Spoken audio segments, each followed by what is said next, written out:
Hello everyone and welcome back to Yosemite Valley here on my channel on the 1st of April. No joke intended. It is one of the last episodes of the first season, so don't worry, nothing major here. Yeah, we've got one more episode that will be, I think, tomorrow or maybe Friday, not really sure when exactly. And on Saturday I'm going to release this wonderful park to you guys in the Steam Workshop, because as promised we are heading towards a DLC. I mean, it was obvious, now we know it.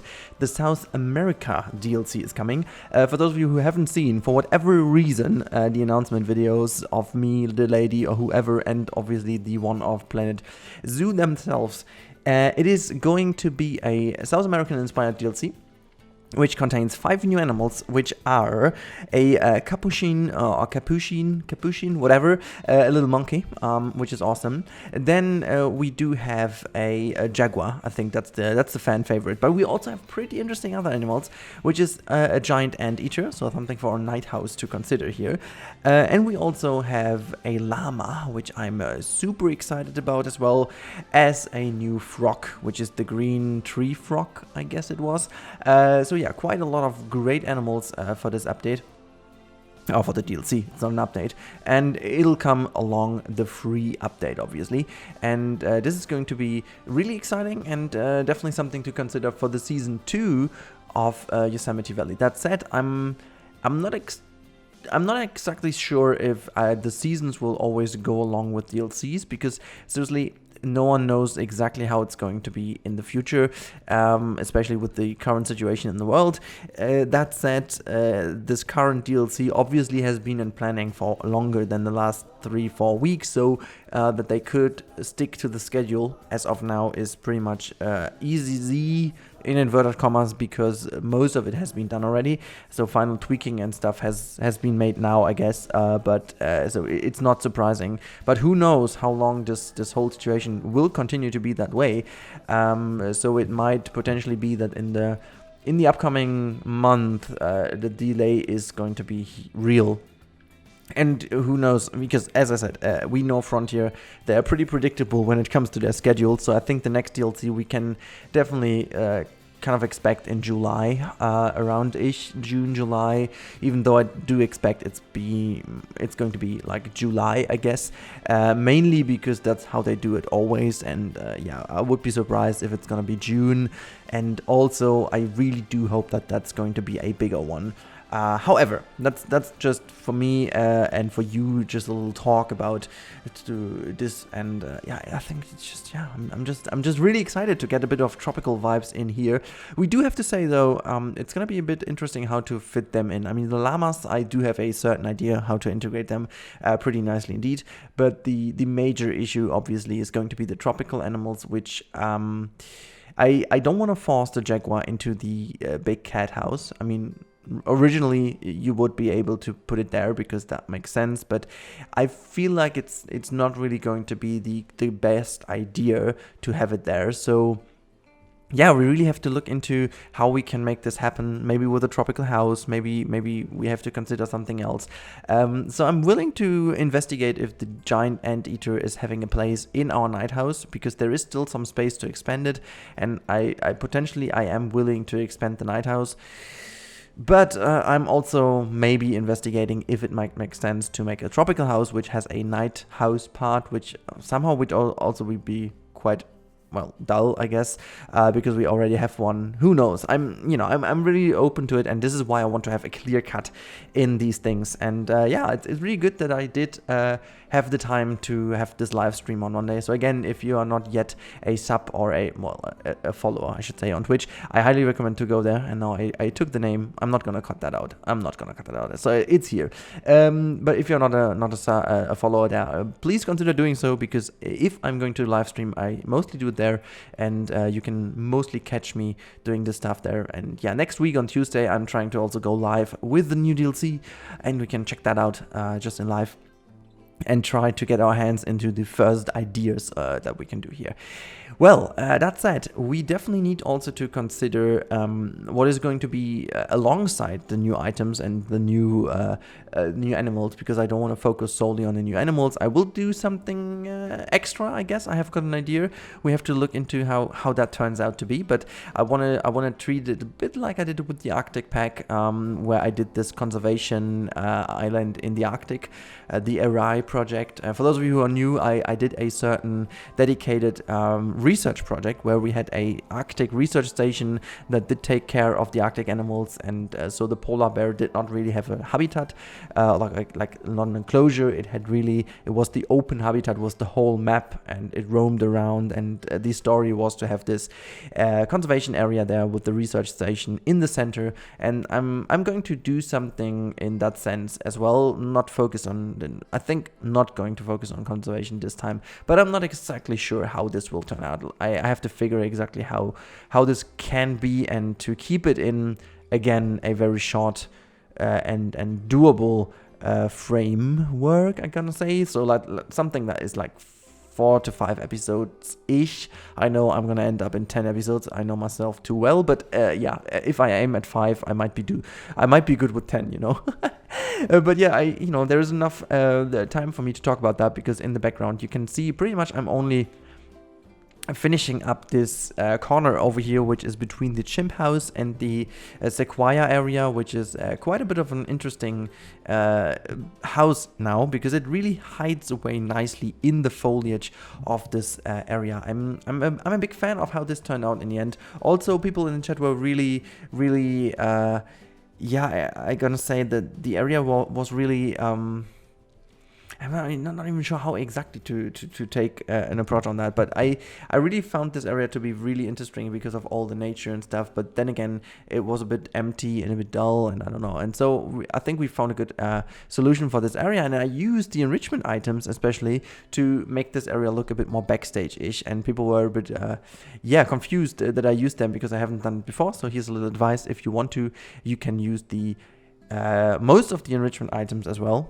Most of them you can move around with the normal move tool. However, you cannot rotate them in along which axis is it? Is it the y-axis? I'm not sure, but you can mostly still use them as kind of little pieces as well, because animals won't search for it when it's not in a habitat, so you can easily leave them outside. Yeah, everything else is just, well, straightforward. It's just about focusing on a little bit of landscaping. It's not major, but I have to say it turned out really well. It's really about hiding away these ugly cuts and edges, which some of them you cannot avoid with the landscaping. Some of them have to be there just in order to make the landscaping interesting and natural enough. And yeah, again, this area over here might be a bit too steep, so I'm considering remaking this as a stair in the future. So there are a little bit of well, I would say like 5 to 10% of the first area of the park is still unfinished at this point in time, and I guess I won't be able to finish it until the end of the week, or let's say beginning of next week, because I also want to focus a bit on City Skylines in the week, mainly because I got a really good groove in City Skylines again. Also, I played some 2 Point Hospital. Oh god, guys, this episode, I'm gonna release this tomorrow. Please make sure to put something in your calendar or whatever. I guess most of you have time at the moment. Please watch this episode. I think you will never see someone failing so hard in the new DLC of 2 Point Hospital.